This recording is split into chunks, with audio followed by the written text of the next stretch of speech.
Welcome to the Trades Podcast, a podcast about the business of home improvement and promoting the trades to young adults. Check it out right here. This is the Trades Podcast. I'm Danny. And I'm Jeff. We're excited to, get you some more information. This is part 2 of the Bureau, Labor, and Statistics podcast show right here at the Trades Podcast. We're going to dive into, some of the new findings, the statistics, the numbers, and obviously the demand that's out there for the trades. We're excited to learn more about some of these professions that, the country's looking for, and really, if anything, it might be even across the globe for some of these jobs that are needed around for high developing countries, just like ours in the U.S. So we're excited, right, Jeff? Absolutely. I got to tell you, this show is pretty meaningful to me.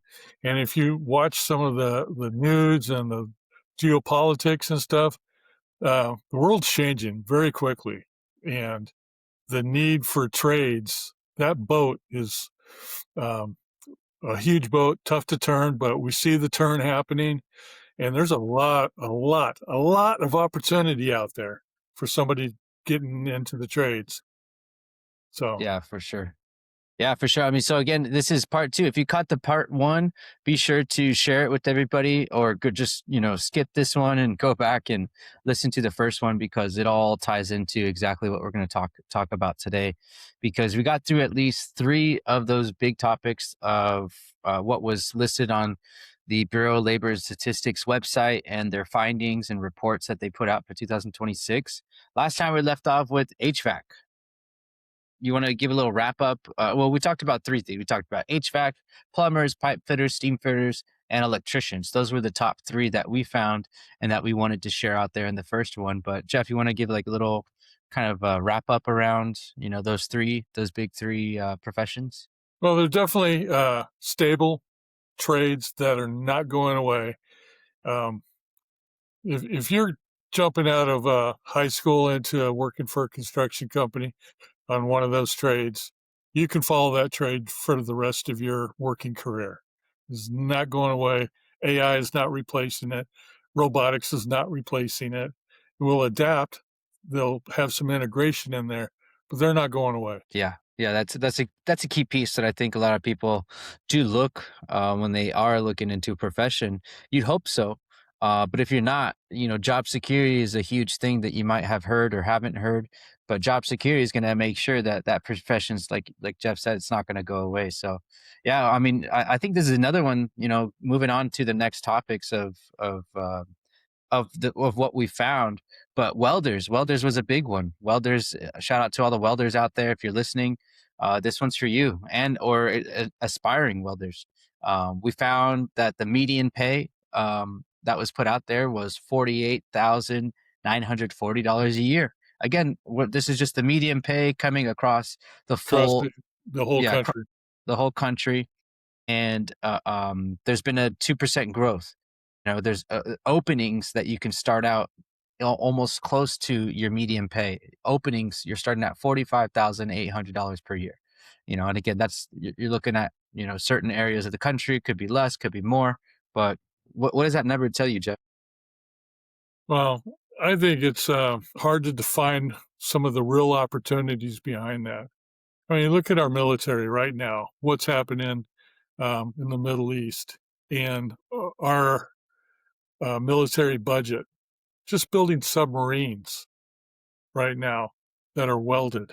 There's some robotics built into that, but a lot of that is guys on the scaffolding with arc welders, stick welding thick sheets of steel together.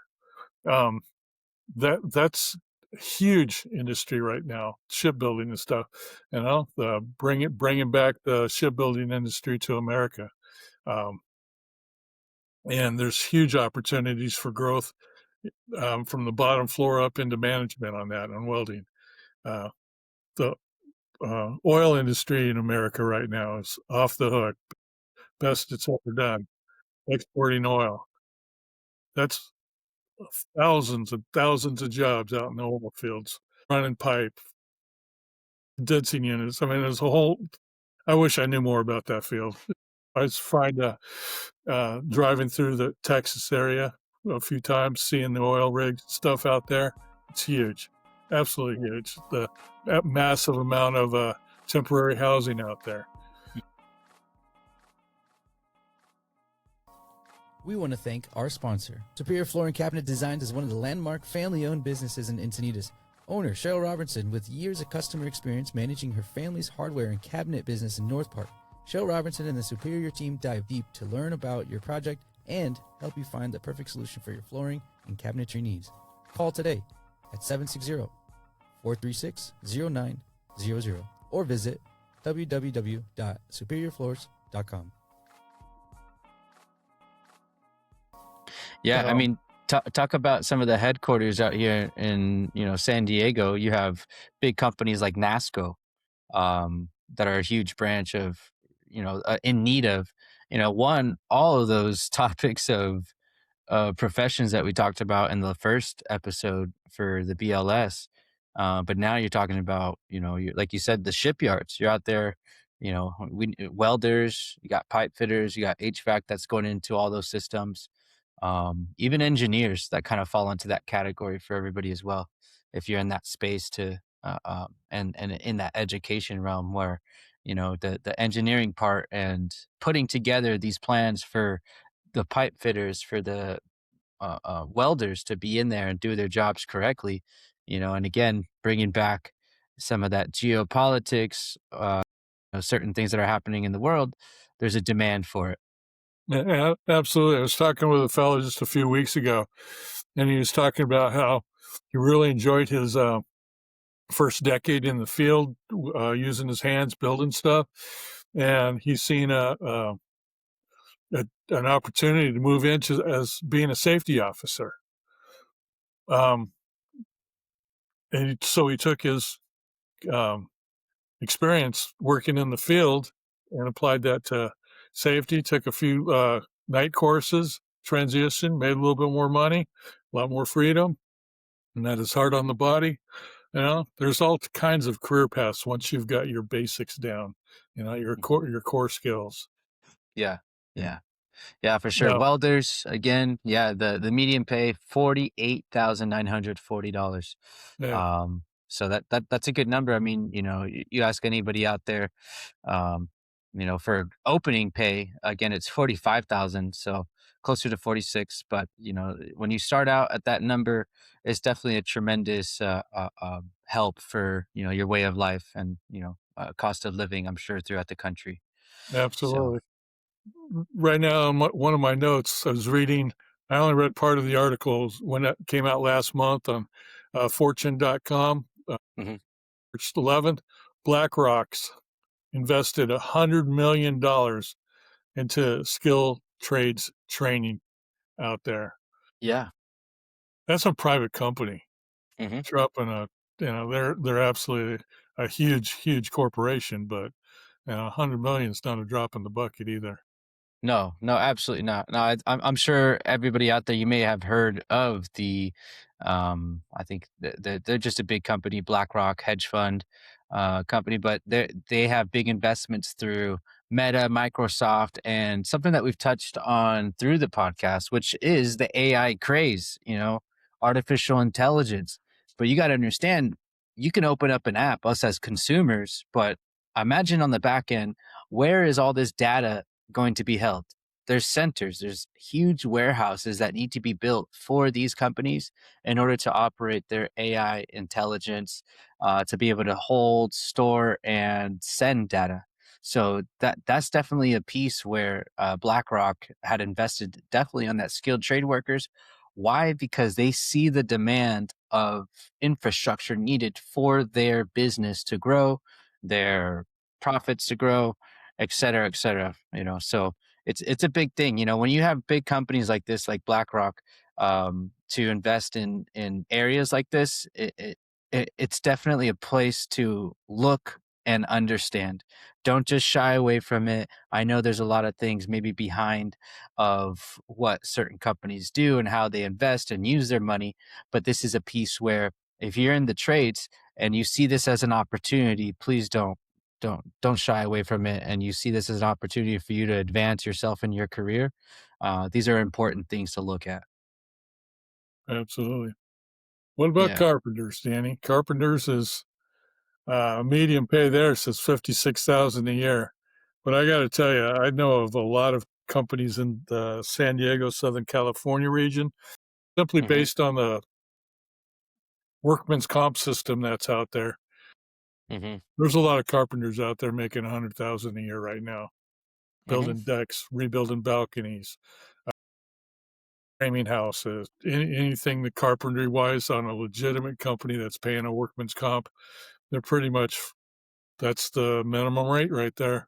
Otherwise, you Yeah. pay higher for the workman's comp. Why would you say that's the case, Jeff? I mean, is that just demand? Is that, the quality of work? What do you think? Um, the workman's comp system in California is based on whether you're an apprentice or a journeyman. If you're an apprentice, you're more likely, in their view, to have an accident. So therefore, you pay a higher premium for somebody that's making a lower wage. As an employer, the math works out that if you've got a guy that's almost at that skill level of a journeyman, it's easier to pay them or cheaper to pay them a journeyman wage to lower your workman's comp costs substantially so that you're making your employee happier. They're making really good money, a lot more loyal, but the benefits and everything, when you look at the whole payroll package by paying them the higher wage, the workman's comp is a huge percentage of that total package number. And it's worthwhile to pay the extra wage as opposed to the extra workman's comp wage for an apprentice. Hmm. Yeah, and let's talk about kind of like the levels to carpentry, because I know you've dipped into that through your restoration company a little bit as well. I mean, what levels are there for carpenters out there, and where does someone, I guess necessarily start? Well, right now, from what I'm seeing, you can come into a company as a journeyman, really, give a good presentation in your interview. I worked with my dad. We built a couple decks. I took the high school carpentry class. I got, and built a box and wood shop or something type thing. Just give a good presentation on an interview and start at $20 an hour right now in California. Yeah. Yeah, and like you mentioned, that it's given all the levels of the workers' comp, your journeyman level. That's obviously where it gradually will Yeah, build yeah. I up mean, on per hour. that's not union work. That's private companies, working on Hmm. homes or small businesses, things like that, apartments and condo complexes. Um, Hmm. you don't need certifications to work for a private company like that doing private construction work. You get into public works, there's a lot more rules. The unions are involved, things like that. But Sure. yeah, you come in, you got show up to work every day. You invest in your own tools. Doesn't have to Hmm. be the top of the line tools. I've met many guys that are happy with some lower grade tools, and they last almost as long. And but you keep extending your tools and your capabilities, you can work your way up the ladder real quickly in a Right. company. Yeah. Yeah. And imagine, just compare this to the growth percentage, between welders to carpenters. Welders was at 2% and carpentry is at 4%. So the demand is growing, and, the actual openings per year of the job openings are 76,500 per year. Those are the openings that are popping up. So, if like Jeff said, if you have that experience, just even working with family, the wood shop class at school, this is something that you can take that skill, move it on to a company, get it, land a solid interview, and like you said, a great presentation, and let them know that you can jump on the job ready to work, and be of use and be of help. So that's a big thing. So I mean, from your house shortages, your remodel booms, deck and outdoor buildings, your forms, builders, highway bridges, storm rebuilds.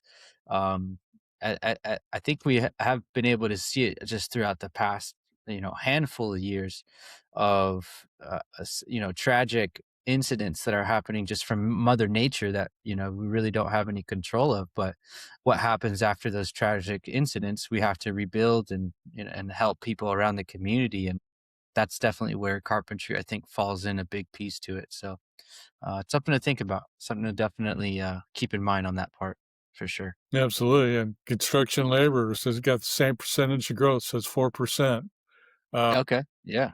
51,000. And this too is kind of deceiving in the sense of what is a construction laborer? What do they do? Right. Are you Yeah. picking up the scraps, keeping the job site clean? Or Right. are you, helping dig the forms and watching the carpenters um, do the forming, and you're picking up skills out through an osmosis of just being on site, Hmm. um, doing the forms for a concrete slab, prepping for the concrete pour. There's all kinds of construction labor positions out there that I think are undervalued in the sense of it does take skill. You can learn those skills very rapidly without going to school or a trade school and get paid, decent little wage to start off, you know? Yeah. Yeah. I mean, people say, construction laboring, the physical demand that's definitely comes behind it, people can be shied away from. But as if you as you do you if you listen to the podcast, you'll definitely hear from specific companies that do handle heavy machinery, that handle big high risk areas, which a lot of construction just may be, especially if you're in the electric area, you're in heavy machinery, you're in heavy machine operators. That's a big thing too. So safety has absolutely been something that has absolutely improved through the construction trades. So the physical demand, yes, you may be expected to lift some heavy items, but now there's tools to make those jobs just a little easier. And companies are definitely adopting those practices to make sure you understand when you come into a construction entry level a position, you're going to be taken care of. And that's something that, you can definitely count on when you do start thinking about moving into the construction piece. So yeah, and like you said, Jeff, it could definitely be any type of job on the construction labor side. But I mean, just look at the number of openings. This is, I think this is definitely a stepping stone that, Bureau of Labor and Statistics really want people to pay attention to, is that, these are entry points into the trades. And I think we've talked about it before. What does that look like for someone, starting as a construction laborer and then moving on to maybe a very specific area of the job? What what are the opportunities as an entry point and moving on from there, Jeff? I mean, you just so I was in Vegas last fall, hanging out on the balcony, watching the construction site next door, and there's a couple bobcats and a couple skip loaders moving dirt around and prepping stuff. But there's also guys out there with a flat nose shovel cleaning up the edges and stuff. And I actually watched a couple of the guys, like uh, the guy with the shovels, hey, like flagged him down, and they switched positions, like trying to give the guy with the shovel the opportunity to learn how to use the little bobcat there. Hmm. It's you get on a job site, you pick up the other skills very quickly, opportunity presents itself, you know, some basic uh, work ethics, showing up on time, you know. That construction labor field, I think, is so hard to define because it is such a quick stepping stone. Not too many people are going to spend a decade as a construction laborer. It's a stepping stone, really quick. So there's a lot of transition in that area. Yeah, and I think that's why we see the number of openings per year for these positions. 151,400 openings per year. So what does that tell you? From a different industry terms, imagine this is your entry point into the workspace on in fast food. This is just a transition job to kind of get to the next level and take your experience, go to school, go to apprenticeship, get some education, and then you can advance a little bit quicker. So this is for that reason why you see this growth, and yeah, it grew 4%. It's interesting, but imagine that number was high last year, just as much it is this year for openings. So yeah, construction laborers, this is a key thing. Again, this is coming from the Bureau of Labor Statistics of the U.S. So, definitely something to keep in mind for anybody out there just looking to get an entry point into the construction trade. So, and just like we mentioned, like you mentioned, Jeff, the bobcats out there, that's heavy equipment that needs to be on most job sites that are out there for construction, whether it's you're building a home, whether you're building a big old a skyscraper building. At some point there's going to be a heavy equipment operators on site. 100%. Yeah. You do not build a high rise without moving some dirt, Yeah. without moving some, building materials, through whatever methods appropriate. Yeah. Same with the roads, same with, even your basic house. You got to dig a trench, for the footings for the house in most cases, or pouring a slab, you're digging, you're prepping the road, you're digging. Pipes coming in for the water lines, sewage lines, electrical lines coming in. Most housing developments right now, I'd be hard pressed to say that anybody's doing telephone poles anymore. Right. You know, Yeah. Uh, yeah, and just put that into the electrical grid. You know, Mhm. um, prepping for expanding the grid and increasing the capacity of the wires for the telephone poles along the freeway. There's all kinds of stuff going on that, people don't really think about as that's a job opportunity. I Mhm. get to travel. You know, Yeah. Yeah, absolutely. Yeah, those are those opportunities that people should pay attention to, especially on, even just the median pay. You're at $52,460 a year. And these openings are a little bit slimmer than the other ones, but they're at 45,300 openings per year. We just got done speaking with Amanda Long. Amanda Long, she handles the sector for heavy machine operating and the program, and she had a lot of experience all throughout her life, um, to understand that the transition between the safety and the equipment, the technology, the opportunities, the advancement that's out there for heavy equipment operators is important, and it's needed. It's absolutely needed. So it's a big thing that I think a lot of people can look into. And like you mentioned, Jeff, I mean, do you think how long can someone really be a heavy equipment operator for? I think if you have some basic take care of yourself um, routines in life, um, the physically demanding part of the heavy equipment, you can do it a whole 40-year career if you really wanted to. Yeah, that's a key thing to look into and think about, versus again, whether you are starting out as just a laborer, but then you do want to dive into your heavy equipment operations. What would you think that transition of time would be for someone, Jeff? I think it depends on the company and the operation you're working with.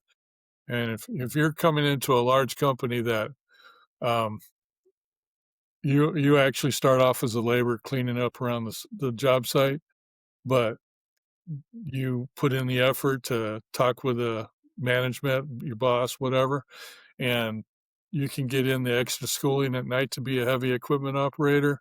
That it's not just like one school. You start off with, how do I prep a load for the crane to pick it up properly? You're not actually running the crane. You're just prepping the load, strapping the things that make it safe so it is going to pick up properly without sliding off the end and killing people or dropping on the expensive materials on the ground. Now, Hmm. there's all kinds of career paths. Just transitioning in a big operation like that. Yeah, yeah. Yeah, and I mean that kind of falls into the following one that U.S. Bureau of Labor Statistics came up with and found, which was your industrial machinery mechanics. What's the difference between your heavy equipment operator to industrial machinery mechanics? Well, you come into um, a manufacturing plant that has high overhead cranes. That's some of the crane work that is under the crane operators things. But there's also the electric motors that run them. There's pumps for running hydraulics. We've done a tour of a Simpson Strong Tie in Texas once. You and me did a while last year, I believe. And the machinery for just stamping the materials in there was huge. Actually, I never seen nothing like it. They started on one end of the building with the big heavy stuff and worked their way down to the small little corner straps that they had for Simpson Strong Tie. And there was a massive amount of machinery. Some of it was automated for not so much the stamping part was automated, but and the conveyor belts were automated, but there was a person running the machine on every one of those places. And then we went in the back, and the dies that they used to be able to change the stamping layout for different things. That was a huge shop back there. Um, Anything that gets stuck on the conveyor belt system, somebody needs to be able to fix that. Um, the electronics, the motors and stuff to be able to run all that stuff. There's all kinds of things that happen in manufacturing. That was just one plant we've seen. I'm sure there's stuff out there that would blow our minds if we ever had the chance to walk through them. Yeah, yeah. I mean, if you're a industrial machinery mechanic, please give us a call. Please reach out to us. We'd love to dive into that a little bit more because I mean, the numbers don't lie. The median pay is at $61,170 a year. And this is definitely something to pay attention to. And this goes on both spectrums. Someone that's already interested in mechanics and, repairs and fixing and maintaining. But even on the other side, where if you are on your way out, almost on your path to retire, the growth percentage in this area is at 15%. And as you heard, we had 2%, we had 4%. This is almost triple the percentage of growth. So this is much faster than the average growth that's needed within the industry for machinery mechanics. And those job openings are close to the 50,000 per year that are opening. Definitely something on both spectrums for someone that's interested in this space, but also exiting.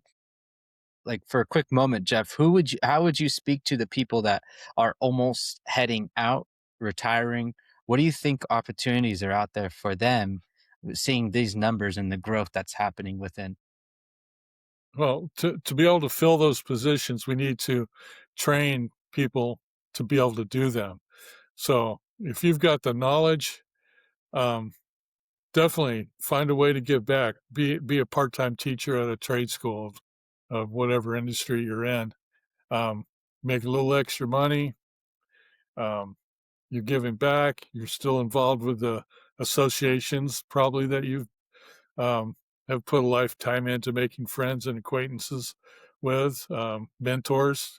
Be a mentor to somebody else. You know. Um, Also, in the industrial machinery mechanics thing, I want to bring up the point we're trying to build out AI data centers in America to be the leader in this country, the world with AI. Mhm. And the computers produce a lot of heat. So there's a lot of need for cooling system. One of the ways they're doing that is through water and evaporation. So there's a lot of HVAC going on to be able to cool down buildings in a massive size.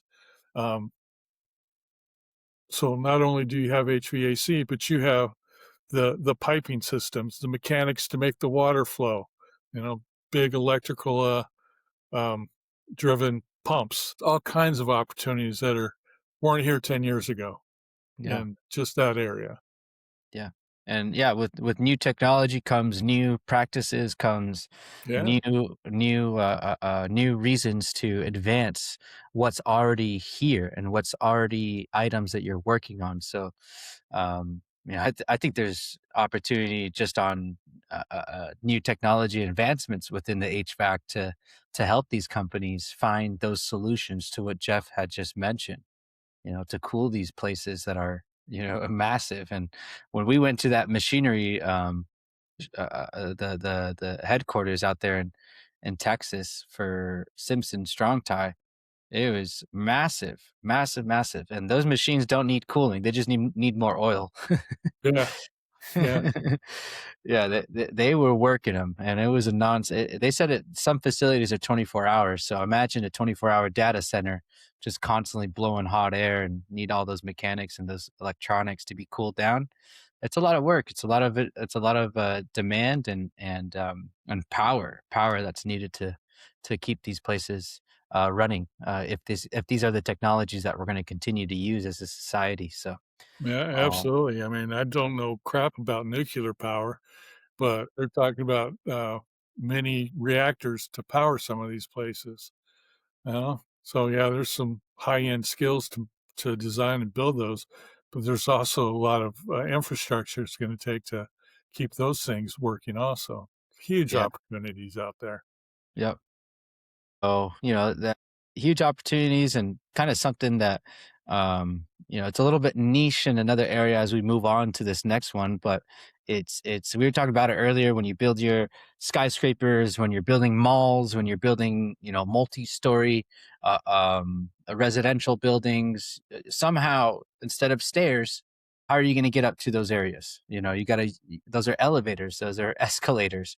And, God forbid you were in an escalator or an elevator and it just turns off or it gets stuck. And who are you going to call? You got to call some installers, you got to call some repair, you got to call mechanics, you got to call people that are specialized in this area. And Jeff, being here in San Diego, we can absolutely see plenty of HVAC, plenty of plumbing companies and trucks out there, but it's rare that I see a specific elevator or escalator repairman truck out there. So would you say this is like a niche area? It is in the sense of they're not as visible a lot of times, but I tell you, I've done some traveling, and there've been a lot of hotels in there that seems like 1 out of 3 are complaining about the elevator clunking up, clunking up and down, taking too long, out of order. Well, Hmm. that's a field that specialized in being able to fix those, make them install them. The technology that's behind that is something I'm not too familiar with, but um, it's not going away as we build more and more high rises. That's more and more elevators that need to be built, and the old ones you just keep fixing them or huge retrofits. Yeah. Yeah, I mean, but so when we were digging into this, you know, for me at my age, I'm always looking at like, okay, well, what's the number? What, like, if I told someone, hey, um, look into this a little bit more. This is definitely one where it's a very specialized area. So I imagine there's going to be different levels on how you get to this, to these positions. But the median pay throughout the whole country for elevator, escalator installers, repair mechanics, etc., you're looking at $99,000 per year, 99,000 plus per year. So that's almost close to $100,000 across the whole country per year that you'd be looking for as an elevator escalator installer, and that's a 6% growth since the last BLS report came out. And since it is a lower in demand trade, there's at least 2,400 job openings per year. That's when I hear that, that just economics of jobs. You're looking at your demand and your supply and demand. There's a low supply of installers, but the demand is pretty high. with the 6% growth and the demand of trying to get that pay of $99,000 per year just to start. That's a great number to look at and say, if I have some skill or some knowledge in this area, it could be a pivot, it could be an idea, an add-on, a service that can absolutely be included in on a lot of what it is that you're doing already. Absolutely. And you go to the airport or some of the big malls and you see those escalators out there. When they do a retrofit on those, you're there for, a couple of weeks, I imagine. And there's probably an opportunity for travel, or that's one of the reasons it pays longer, pays more. You have multiple skills with the electronics, the mechanics that are in there. Um, and you have to travel a little bit to handle these bigger projects. Hmm. That Yeah.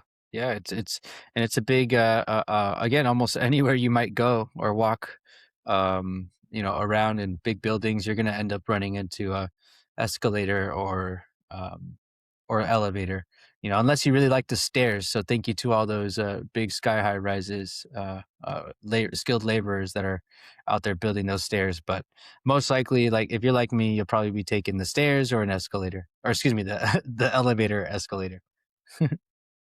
That's cool. So again, high pay, high specialized, limited apprenticeship slots. So if you're serious about that area, it's definitely going to be fulfilling and most likely be exactly what you'd be looking for to cover your cost of living around the country. So love it. So I mean, we're coming up on towards the last few here, but let's talk about something that we've heard maybe in the past. Like Jeff, about a lot of the homes a little bit more, but solar. Tell us a little bit about solar and when you first heard about solar. um, well, I think one of the key points on solar is we have lots of it, depending on the area of the country you live in. So in Southern California, some of the desert states where you get lots of sunshine, you can drive down the freeway and see massive, massive fields of solar panels out there. Building those, huge investment, maintaining them, um, not as much, but they do have mechanical problems with the um, electric motors, making them change the angles to hit the sun or follow the sun during the day. Hmm. Um, but it's not going away.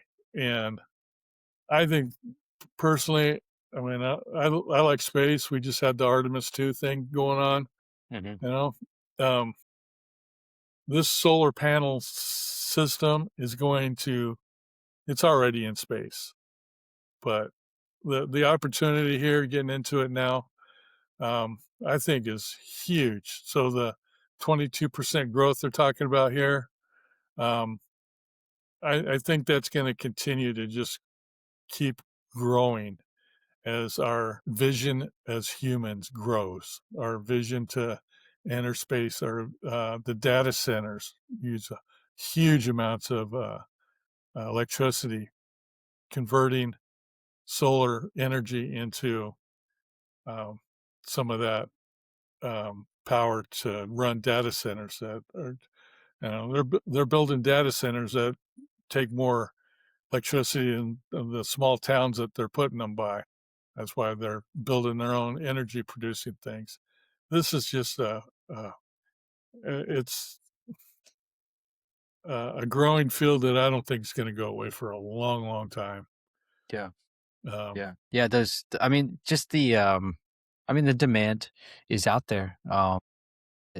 Just like we we read it earlier with the much faster than average growth within your trades, like we were talking earlier, which was the industrial machinery mechanic. This solar installers are at 22% growth. 22%. So I'm not too sure exactly what it was last year, but this growth between 22% is much faster than any average of any of these topics that we talked about, or the positions and opportunities out there. And the median pay is at $48,800 per year. The openings at 4,100 per year. Definitely kind of not as of a bigger space that you can jump into, but it is needed. And like you mentioned, Jeff, just to certain areas of the country that do get more solar or more sun than other areas of the country, I imagine those demands may just be a little bit higher. So, and Absolutely. It's a lot more regional as far as the uses of it. I mean, yeah, you got clouds in the northern part of the country a lot more than you do in the southern part of the country. Mhm. Um, but and you go from houses to businesses putting it on the parking lots out here in California. All have these massive carports that are solar Mhm. driven. Yes. Yeah, that's right. Yes, almost every school that I've seen had transitioned into a solar parking lot where their shade is all solar on top, and hopefully, like you mentioned, or that we took notes on, is that there's federal incentives to have solar, um, because of the transitions and because of the talk about different ways to collect energy and for fossil fuels in that sense. So the green economy trades is growing, and like you said, Jeff, I don't see it going anywhere. So. Well, we survive on solar. We Hmm. have to have it as humans to Yeah. be able to capitalize on it to produce energy. Hmm. Um, that is not going to go away. Absolutely not. The politics behind it, that's a whole other subject, but um, Yeah. the opportunity to be in that field and grow, absolutely there. Sure. Yeah. You, Yeah. you, Absolutely. yeah, I think anybody that had a desire to, go into space in the next couple decades, there will be opportunities for workers to install stuff on the moon or Mars. Hmm. Um, just ask Elon. Right? Send him a quick email. Elon will tell you exactly what he's got planned. Absolutely, that's a Yeah. visionary man. Yeah. Yeah, it's again, pay attention to these things. These are things to keep aware of. One, you're living in the US, and you're in a field that you can take a lot of your skill um to different professions within the same trades of construction or skilled labor. And the solar piece is one thing, but again, to recap, we talked about solar, we talked about elevator, escalator installers, industrial machinery mechanics, heavy equipment operators, construction laborers, carpenters, welders. And that was just for today, the first one that we really covered, on the first episode. Again, go back, listen to that one if you haven't already. It's the Bureau of Labor Statistics, BLS, part one. We talked about electricians, plumbers, pipe fitters, steam fitters, and HVAC technicians. And again, average growth that I've seen through all these numbers are going to be around the 4 to 5%, and then you have your outliers that are definitely on the higher demand, which would be in your solar, your machinery mechanics, and even on the top part for HVAC. HVAC is definitely growing for everybody as well. But again, Jeff, I mean, what would you take away? What the real issue that you might see from all the numbers that it came out and what we talked about through these two episodes. Well, I think one of the points we can look at is the trades are definitely growing. You have a baby boomer um, retiring out of the trades. Definitely find a way to give back and teach. Um, that's one of the ways we are going to help the next generation get into the trades. But also, if you're thinking about what do I do, go to college or get into the trades. If you're college bound and you have a very clear path and a outcome defined, what you want, what you're going to do, what the job market is on what you're going to college for, we need doctors, we need scientists. I'm not bagging on college, but what I am talking about is if you're unsure of what you want to do and you love working with your hands and you like being outside, you know, um, jumping into the trades without a trade school or going to a short trade school to learn a skill to jump into it with a small investment. Um, the 4-year path, how much in debt are you going to be as opposed to jump into the trades right away, and what can you do? If you jump in on the company's retirement plan, the cash flow, be able to buy that pickup truck or, enjoy your hobbies and have some fun in their early 20s Hmm. uh, before the family comes on. There's just a huge difference in the financial outcome that you can control jumping into the trades. Yeah. So, Yeah, absolutely. So that that spoke to a lot of the people that are thinking about it now.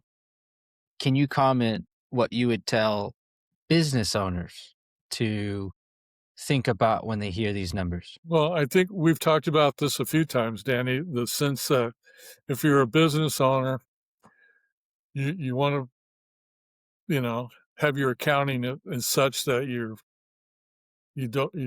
instinct is I don't want to pay any more than I have to. But if you take care of the people that work for you, create a good culture, keep them there, have some loyalty because you're loyal to them. That's great. You're going to have people that are going to, work for you for a few years and decide they can do a better job and want to move on and give it a try. You know what?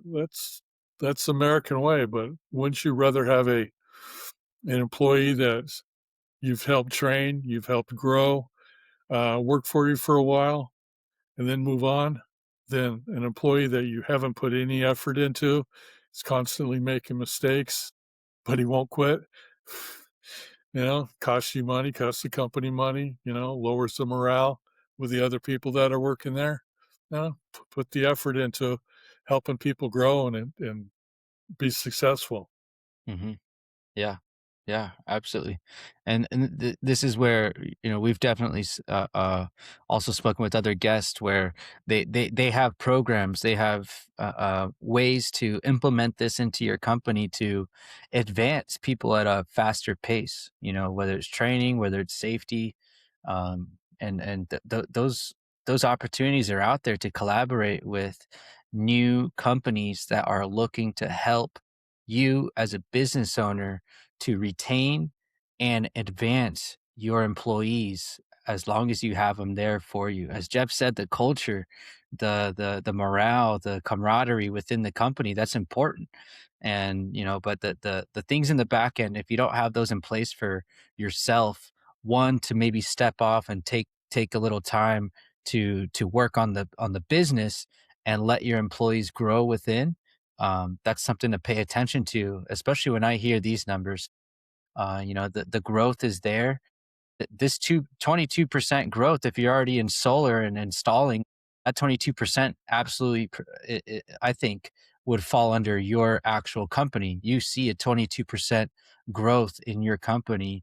It is possible because of what these numbers are coming out to. So take advantage of these numbers that you're reading, act on them, and I think that's something that our call to action for everybody is, if electricians alone need 80,000 plus workers per year, HVAC needs 40,000 plus per year, construction labor needs 150,000 plus per year. We're talking about hundreds of thousands of skilled workers annually.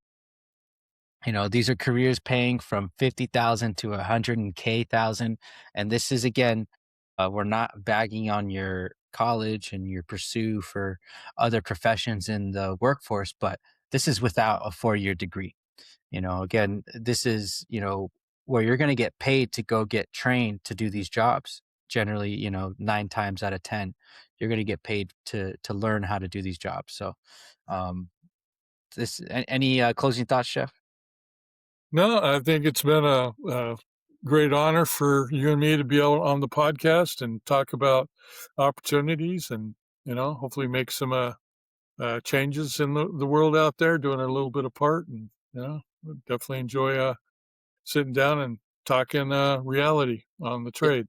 Yeah. Again, this is a trades podcast, and we speak to business owners. We speak to anybody that's looking to get into construction trades. This is definitely for your people in the office to learn about culture, morale, how to build systems and processes, your KPIs. So, if this is something that you feel hit you and your company, your boss, your coworker, share it with them, talk to them about these topics, ask them what they think, and then come back.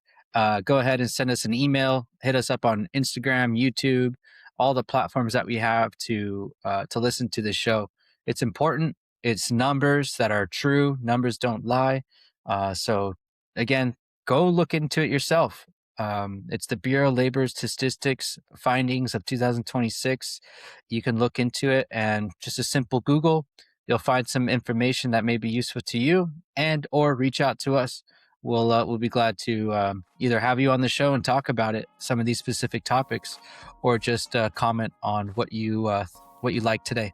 So look forward to an honest debate if needed. Exactly. Yeah, we're always up for that. I think it's a healthy way to one, break down barriers for everybody to understand a little bit more about what's happening in the country when it comes down to skilled labor workers and construction trades. So awesome. Thank you again. This is the Trades Podcast, and we will see you next time.